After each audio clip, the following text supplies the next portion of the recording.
How's it going? Hey, man, how you doing? I'm doing all right. Man, I got to tell you, dude, first of all, my name is Frank Gasko, man, and I've been looking forward to this ever since Brad, our PD, said that you guys were interested in doing an interview. Before we get started, man, I kind of want to go back to 23 when you had a show in Elkhart at the Lerner. I was parked out by the bus, man. I'm the cat that had that 78 Thunderbird that we were standing there talking about. I don't know if you remember that or not. Sweet. Yeah, man. Yeah, cool, man. So I've been really looking forward to this and seeing you 5 or 6 times now. And every time you come around, dude, I try to hit the shows. And big inspiration for me into getting into music and learning about the blues and things like that, man. So it's definitely a pleasure to get to talk to you today. Right on, brother. Sounds great. Cool, man. So let's start off, dude. How do you feel about the 30-year anniversary of Ledbetter Heights, man? That's got to be a highlight of your career for you. You know, you 18 years old when you recorded that album. Is that right? 17. So, 17. Yeah. I signed the record deal when I was 16, and then I started writing immediately for the record. And then I was 17 and finishing up my senior year in high school as we were recording the album. And so we finished it. I graduated high school. I turned 18 in June, and then the album was released towards the end of September. So when it actually came out, I was 18 years old, but I was 17 when we recorded it. Wow, man. So, you know, you're in high school, you're recording this music, and obviously all your peers know that you're jamming out and you're doing the thing here. And when they find out how big this album goes, I mean, how does that feel for you? Do you still feel like just a normal kid? Do you feel that, you know, tell me a little bit about that feeling. Well, I've always kind of felt like a normal person, and back then I was definitely a kid. But, you know, it was interesting because, like, when I was in high school and I was doing this and I signed my record deal and I was making this record, like, the people at school, they all thought, like, the teachers knew that it was legit because my parents had to go and work out an arrangement with my school because the way it worked was I had to go to school. You know, I had to graduate. My parents were like, no, you have to graduate high school. So in order for me to graduate and record the album, I went to school Monday, Tuesday, Wednesday, and then I would get out of school and we'd get in the car and we would drive to Memphis and I would record Thursday, Friday, Saturday. And then I would come back home Sunday and do the same thing again next week. And so if you have too many absences, though, they won't let you graduate. So we had to have an agreement with my school that they would allow me to complete my schoolwork while I was working, and they would excuse my absences as long as I completed my schoolwork so I could still graduate. So the teachers and the faculty all knew that this was a real thing, but my friends all thought I was just full of it and just making up the whole story. So when the record finally came out and did as well as it did, everybody in my hometown knew that we were serious, you know. Yeah, man, that's pretty cool. It's really it's really different when it all comes out, you know, and these guys, hey, you know what? He was for real, you know. It kind of makes them turn around and think about it, I would hope, you know. Yeah, I mean, like I said, it was there was a lot of people that I went to school with that I'm sure they were probably making fun of me behind my back. But once the record came out, it was like, oh my gosh, like he wasn't lying, you know? Right, man. Yeah. So I got to ask you, you know, Ledbetter Heights. Now, is there a track that you recorded off that album that today's Kenny would go back and maybe do something different with? I know that you just did Deja Voodoo. Is there some lyrics to a certain song or things like that that hit you different today? Well, so what we did is we actually recorded an entirely new version of the Ledbetter Heights album because we had to go back and relearn a lot of these songs anyways because we're playing every song off the record in concert for this tour, which even when the record was brand new, we didn't play all of these songs live in concert. And to be honest with you, there's only about 4 songs from this album that we've played in regular rotation on our tours. And so there's like the majority of these songs we haven't played in like 29 years. So we went in the studio and we recorded a new version of the record. It came out on May the 8th. So the whole thing's just been made available. And that gave us the opportunity to get reacquainted with a lot of these songs. So what we did is we didn't try and recreate the original, and we also didn't try and reinvent it. So the one song, to answer your question directly, there was one song that kind of like always sat a little bit not right with me because back then, I was 17 years old. I'm making my first album. I didn't have a lot of experience doing this, so I was kind of doing a lot of what the producer was suggesting. So there was one song they really wanted me to sing on. It's called Riverside, and he kind of put together the whole track, and then I just, played guitar and sang. And so it was kind of his vision for that song, and it never quite sounded completely right to me. Well, now 30 years later, I've got all this experience. I have obviously a lot more confidence in my abilities, and I have produced a lot of records myself now. And so I always wanted to go back and revisit that one and give it a slightly different treatment. So we did that on this version of the record. And so I think the new version is how it should be. Right on. And I did notice that, I like the new version here. And I got to tell you, we went to see it at the Blue Gate. I believe it was last Friday night or the Friday night before. Phenomenal show, by the way. I did love that you guys play the album and then you tell the crowd, hey, and that's going to conclude this portion of the Ledbetter Heights show. Then you start playing some of your hits, and I really like that. There's a lot of artists out there that I feel that really envision that we're just going to play the album. That's all we're going to do. And people still want to hear those songs like Blue on Black and things like that. I got to ask you, is that one song you ever get tired of playing, is Blue on Black? No, I don't ever get tired of that. I'm very proud of that song. Heck yeah. To be honest with you, I've not recorded anything that I'm embarrassed of or ashamed of or don't want to play. Mm-hmm. And I feel very fortunate because a lot of artists end up, caving to pressure and doing stuff that they didn't really want to do. And then they have to play it for the rest of their life. But I'm really proud of that song. It's a wonderful song. I think it's a bona fide hit song. We had a hit with it. 20 years later, Five Finger Death Punch covered it. They had a hit with it. I'm waiting for somebody else in a different genre to cover it and have a hit with it as well. But it's a great song, and good songs don't go bad. No, dude, I agree, and that's been a song that's stuck with me since I was a kid, and when I found out that Five Finger was doing that, and then you guys had the Outlaw version with Brantley Gilbert and that, I'm a big country fan, big metal fan, blues fan. I like it all, and I like the mix of the genres these days, and everybody's getting into everything. And when I seen all of you guys together, I was just like, dude, hell yeah, what a mix. It's so awesome. And then got to see Five Finger in concert and see those guys play that, and to see you play it too. That's just like, man, how cool is that, dude? Yeah, well, it was really cool for me because it's my song, and so right. As an artist and as a songwriter, it's very gratifying, man, to see other people. When somebody covers your song, it's because it had an impact on them. Absolutely. They admire what you did with it, and then to watch somebody else cover it and then have another big, huge #1 hit with the same song twice, in your career, that's a pretty big deal. Oh, man, absolutely. Absolutely. So let's talk about your guitars, man. Let's talk about what you've used on the album. Is there a certain guitar that you were able to use when you were 17 that you still have that you used on the new album or on the re-release? Yeah, well, I used basically the same equipment. So we went into the studio, and I did this previously. We did a 25th anniversary tour for my second album, Trouble Is, with Blue on Black on it and stuff. And we did the same thing. We went into the studio and we recorded a new version of it. But on that song, on that record, we tried to recreate the sound of the original. And so I brought the whole rig, all the same guitars and amps and pedals and all that stuff. Well, on this one, we didn't try and recreate the same sound of the original.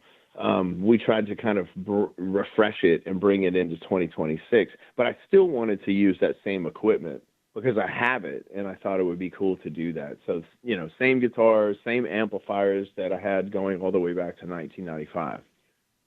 That's a long time, man, and it's really cool to still be able to have those pieces in your hand when you're recording. It takes you back to, this is exactly what I used when we did this so long ago. So that's pretty cool there. What's your choice of amp? Well, it depends, right? So when you're in the studio, it's like you hear these sounds in your head, and you reach for the instruments that you think will accomplish those sounds. And so the guitar, the choice of guitar is depending on what you're hearing in your head, and the amplifier as well. But historically, I've used Fender amplifiers, most of my career. And in later years, I got hooked up with this guy named Alexander Dumble, who recently passed away a few years ago. But he was the most incredible amplifier builder on the planet, and he built me a string of amazing amps that I've been using for a long time now. And it's just incredible when you have a custom made amplifier that does exactly what you want it to do. It's amazing how big of a difference it makes. Yeah, absolutely. And also keeping the nostalgia of your friend alive too, which is a big deal. Yeah, absolutely. And if you look that guy up, you'll see he has an impressive reputation for making the greatest amplifiers on the planet. Absolutely, I will. I'll definitely be doing that. Now you've played with just about anybody and everybody in the blues world. I got to ask you, who was your favorite to perform with on stage, or one that you've recorded with? I know you've got big influences, man. Of course, Jimmy, B.B. King, Clapton, and all that. I want to know who you think the most awesome was to perform on stage with was. Well, I don't know, man. I mean, I always enjoyed playing with B.B. King because he literally is like the king of the blues. He was a household name, and for my love and appreciation of blues music, it was like it didn't get bigger or better than that. But I mean, as far as like the most, I don't know, like the things that really resonate with me the most, and I think about like that really stick with me are the relationships with these musicians that then became personal. So like BB became like an adopted father to me. We had a real personal relationship outside of playing music together. Or like Eddie Van Halen, when we toured with him in the 90s, like we became friends. Like we didn't sit around and talk guitar. Like we just talked like human beings. Joe Walsh, when I toured with the Eagles when I was 18, I mean, I've been friends with him since then. So like those are the things that are way cooler to me than anything. Like than any jam on stage, because then you actually develop a personal relationship with these people.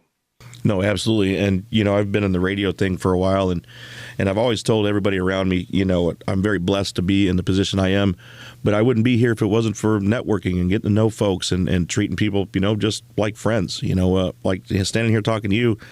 I know you're a rock star, man, but, when you and I talked at the Learner, man, I was like, you know what? He's down to earth. He's super cool. Like talking to you like an old friend, man. And it was really cool for me. And that's what I think takes a person like you to another level. Is it doesn't go to your head. It's just, man, you're just another regular guy, and you just made it. So. Well, I appreciate it, man. And I never really thought of myself as anything special. I still kind of revert back to that kid, sitting in my parents' living room with my guitar, sitting on the floor with some headphones on, trying to learn how to make the guitar sound like something. I just got lucky, and I had an opportunity at a very young age to try and make a career out of this, and we've been successful in doing it. And I'm grateful for that. Absolutely. So going back to sitting in the living room with your headphones on, trying to learn how to make a guitar sound like that, what do you think? There was a particular song that really stuck out to you that you were finally like, man, I got to pick up a guitar for this? Well, there wasn't any one song in particular, but like, for me, it was like Stevie Ray, watching him play and getting to see him perform live was like, that is what really lit the fire in me. I'm like, dude, I have got to learn how to play with some fire like that guy, And so that was the spark, that ignited the fire inside of me and gave me the determination to go and like put in the hours and hours of practice that it took to really learn how to play. And, your stage performance reflects that of Stevie. You've got a lot of that in you, and your crowd work and the way that you step to the edge of the stage and go to each corner of it and make sure you interact with every fan that you possibly can. You don't get a lot of that anymore, and it's really cool to see that, the flair, on stage. Well, I appreciate it. When I first started out, I was pretty shy, so I used to kind of just stand in one place, and I had long hair, and I would put my head down, and my hair would cover my face, and just kind of do my thing. And over the years, I got more comfortable and more confident, and I've established a connection with the fans, and yeah, it's something that you cultivate. Absolutely. Now, one of my favorite tracks that you ever did, I believe, is Alive. I loved that album that came off of, and it was, to me, Alive is just, it was that early 2000s vibe, man. It was just a really cool track. Is that something you think you might play in the future in your set list, or?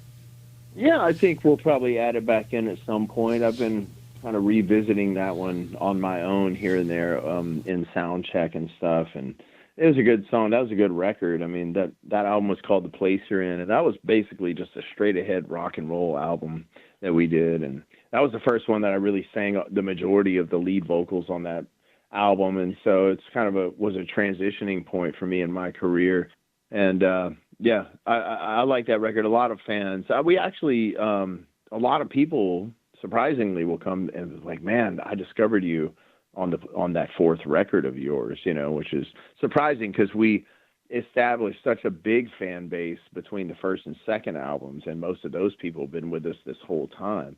But people are still discovering us today. I mean, we're still making new albums and putting them out, and every night when I'm on stage, man, I would take kind of a survey from the stage. I'd be like, how many of you guys are seeing us for the first time tonight? And it'd be like half the room every night. And so we're still reaching new people 30 years into this thing. And that's so cool, man. When you reach it, or when you look out and see all those hands up, it's like, man, we're really doing it. We're still doing this, man. It's got to be a killer feeling. Absolutely. I mean, look, to get a shot. I mean, people are lucky just to get a shot at a career in music. Then you're even, more lucky just to have, if you have a career and it lasts like 5 years or 10 years. And like now we're 30 years into this, and I think we're going, stronger than ever, and making the best music we've ever made.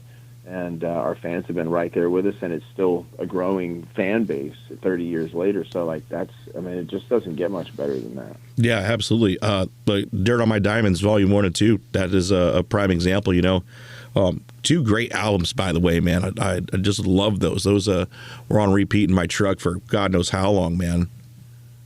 Well, I'm really happy with those two records, and we're playing some of those, after we get done with the whole Ledbetter Heights part of the show, and we play all of those songs, then we switch gears and we kick the next part of the show off with two songs from the Dirt on My Diamonds records. And, man, I mean, like I said, I think we're making some of the best music we've ever made this, right now. And we have more coming. Like, we've got more recordings and albums that I've been working on in the studio, and a lot of fun stuff on the horizon for us and our fans.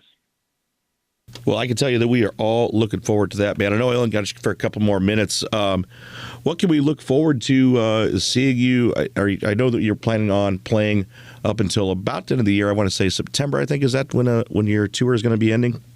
Well, no, it goes all the way through November, actually. And the booking agents have been talking about maybe extending this tour into the beginning of next year because it's going so well and the fans are responding very well to it. So, the Ledbetter Heights anniversary tour will definitely carry us through November of this year, but we may even continue it into the early part of next year as well. And then we have, like I said, I've got a new record, a rock and roll cover album that we've been working on that hopefully will come out next year. And then I got a blues album with this guy, Bobby Rush. We did an album that came out last year, and we had such a great time with that record that we've gone in and made a second album together, and so that one's going to come out at some point as well. And then I've been writing new songs for the Kenny Wayne Shepherd Band and working with some other artists on their music. So a lot of cool stuff happening, and a lot of great music and tours coming in the future. Definitely looking forward to it. Bobby Rush, by the way, killer artist as well. He's going to be at the Blue Gate there as well, where you just played at. So looking forward to going to see him in concert. Man, I want to tell you, I really appreciate your time, and been looking forward to this ever since I heard about it last week, man, and definitely looking forward to seeing you at Four Winds Casino when you play up there, and we will definitely be in the crowd. Man, I appreciate it. It's been good talking to you, and definitely hope to see you and all the listeners at our show. Awesome, man. Well, hey, I sure appreciate you, Kenny.